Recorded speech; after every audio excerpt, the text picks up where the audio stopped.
बुद्धि देवमयी हो, बुद्धि प्रज्ञा के प्रकाश से प्रकाशित हो जाए। उसके लिए सद्गुरु की शरण में जाना पड़ेगा, सत्संग करना पड़ेगा, और मन विशुद्ध हो जाए उसके लिए सत्कर्म करना होगा। इसलिए सत्कर्म और सत्संग,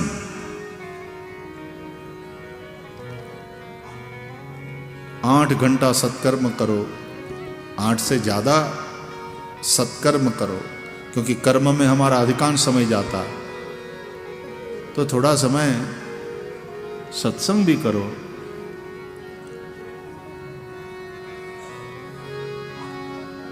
कर्म में हो लगातार। भागवत के अनुसार कर्म, अकर्म, विकर्म, 11 स्कंद में इन तीनों की चर्चा हुई है, निमि और नव योगेश्वरों के संवाद में। तो वहां कर्म क्या है? वो तो बोले वेदों ने जो करने के लिए बोला है वो करना कर्म है। तो वेद विहित कर्म को ही कर्म कहते हैं।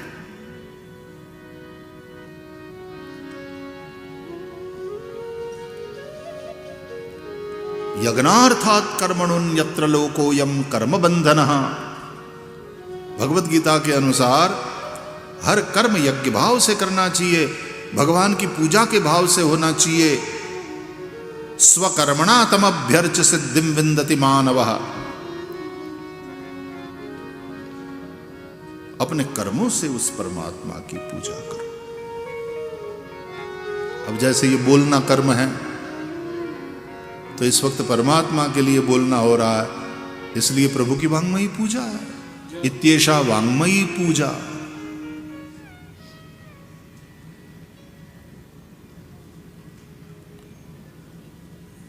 कर्म, सत्कर्म, इससे मन शुद्ध होता है।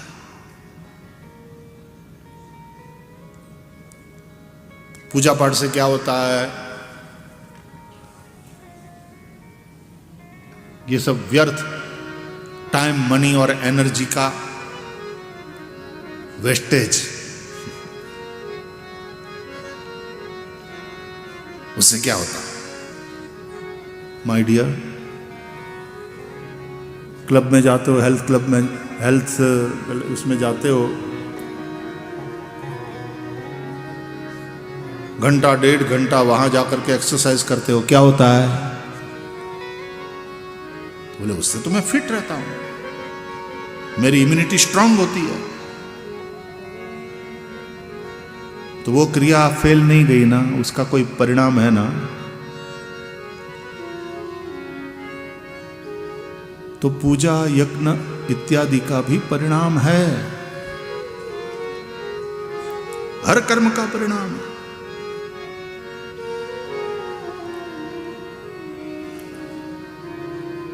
क्रिया और भाव,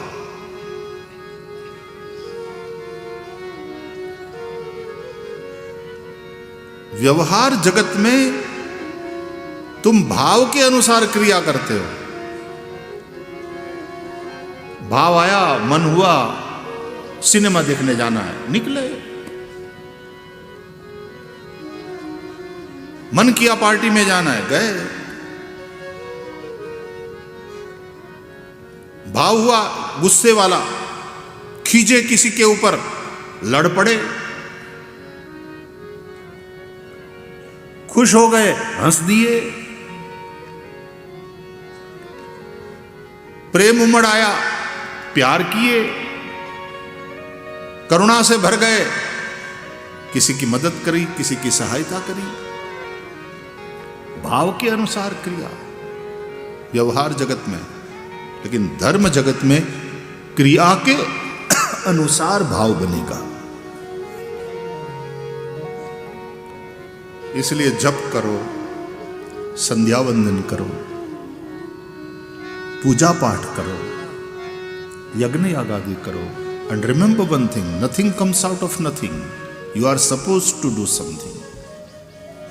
और इसलिए नियम देते हैं गुरु कि ये करो बेटा, जब नियम से तूने 3 बार 3 माला तो जपनी है।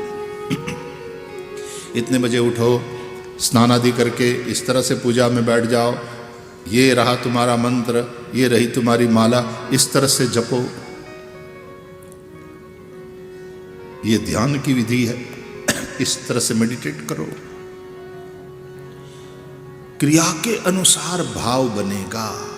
धर्म जगत में, व्यवहार जगत में भाव के अनुसार क्रियाएं होने लगेंगी।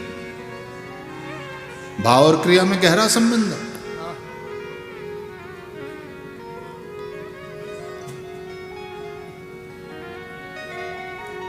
तो सत्कर्म से मन की शुद्धि और सत्संग से, स्वाध्याय से बुद्धि में प्रकाश।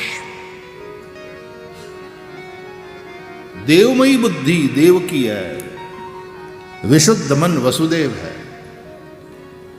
You live in your emotions, you live in your actions, you live in your thoughts, and combination of these three, emotions, thoughts and actions, is your character. इन तीनों का जो कॉम्बिनेशन है उसको कहते हैं चरित्र।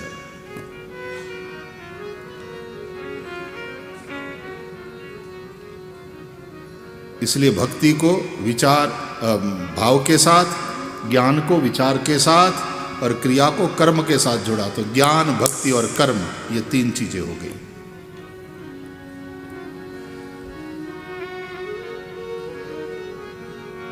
मैं रसोई घर में हूं आणि तिथे जाऊन आम्ही स्वयंपाक करतात।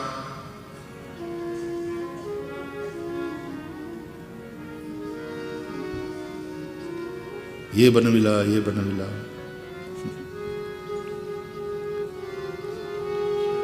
कौन सी रसोई किस प्रकार करना चाहिए उसका ज्ञान मुझे होना चाहिए, और मुझे इनको बनाकर खिलाना है, ये भाव मुझ में होना चाहिए।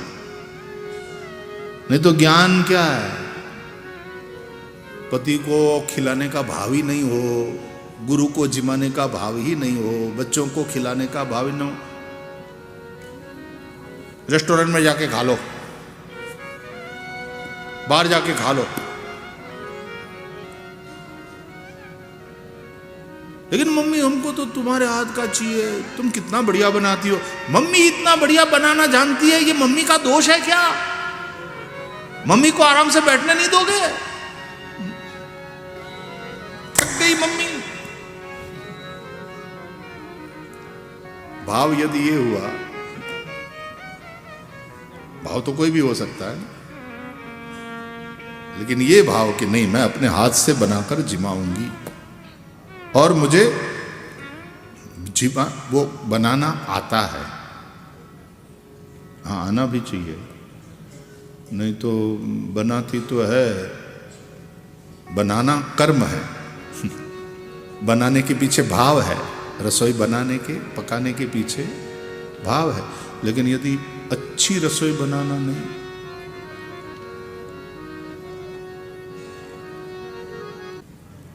तो कौन सी रसोई कैसे बनाना उसका ज्ञान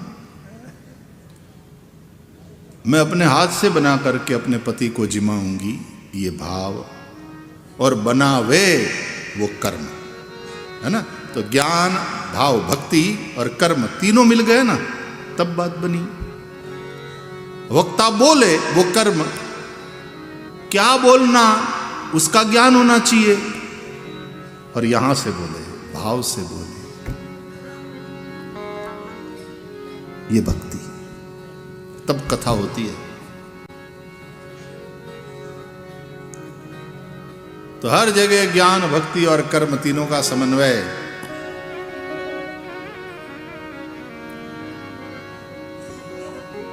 शिक्षक पढ़ावे कर्म, अपने सब्जेक्ट का पूरा पूरा ज्ञान होना चाहिए। और तीसरी बात, केवल पैसे के लिए ही नहीं पढ़ाए, मैं अपने बच्चों को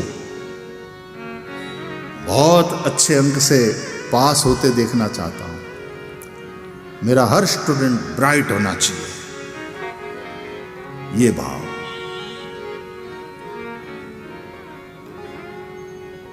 मैं पढ़ा रहा हूं इसलिए मुझे पैसा मिल रहा है, वो अलग चीज है। पैसा मिले तो पढ़ाऊं, भाव बदल गया। तो कभी कभी तो पैसा मिले तो भी ना पढ़ाऊं।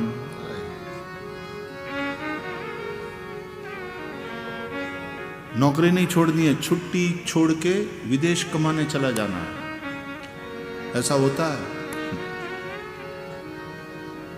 और बच्चों का भविष्य अंधकार में होता है। एक शिक्षक जब इस तरह से पैसे के पीछे भागने लग जाए, अपने बच्चों की अनदेखी, अपने स्टूडेंट्स की अनदेखी करके, your first duty towards your student, कि तुम पढ़ाओ, दिल से सिखाओ। और इसलिए कोई भी अ ट्रू टीचर, वो जब स्कूल में होता है उतने समय तक ही उसकी ड्यूटी होती है, ऐसा नहीं। He is on duty 24/7। A soldier जो सीमा पर तैनात है, वैसे तो उसके ड्यूटी के अवर्स है, लेकिन in fact he is on duty 24/7। एक सोल्जर, एक शिक्षक, सोल्जर भी लड़ रहा है, शिक्षक भी लड़ रहा है अज्ञान के साथ। उसकी लड़ाई उसके क्लासरूम में चल रही है। मेरा एक एक विद्यार्थी तेजस्वी बनना चाहिए, ये भाव, उसी को कहते हैं भक्ति। जिस प्रकार विद्यार्थी की भक्ति होनी चाहिए अपने गुरु के प्रति, गुरु की भक्ति भी होनी चाहिए अपने विद्यार्थी के प्रति। ये सब बच्चे मेरे आराध्य है, उसको पढ़ाना मेरी आराधना है, और अच्छे अंक से उसको तेजस्वी विद्यार्थी बना करके और फिर अच्छे श्रेष्ठ इंसान बना करके उसको यहां से बाहर भेजना, ये मेरा लक्ष्य है। वो एक श्रेष्ठ अच्छा इंसान बने, एक अच्छा नागरिक बने, एक अच्छा लॉयर, डॉक्टर, इंजीनियर बनने के साथ साथ। इसलिए गुरु का रोल बहुत महत्वपूर्ण है। माता पिता के बाद तीसरा स्थान सीधे गुरु को दिया है। मातृदेवो भव, पितृदेवो भव, आचार्य देवो भव। आजकल तकलीफ यह है कि शिक्षक जो है वो गुरु बनने के स्थान पर नौकर बन गए। क्या करते हो? शिक्षक की नौकरी। भाव बदल गया। तुम अपने आप को क्यों गिरा रहे हो? शिक्षक नौकर नहीं है, शिक्षक गुरु है। और नौकर पढ़ाएगा तो नौकर ही पैदा होंगे। जिस दिन गुरु पढ़ाएगा, गुरु निकलेंगे।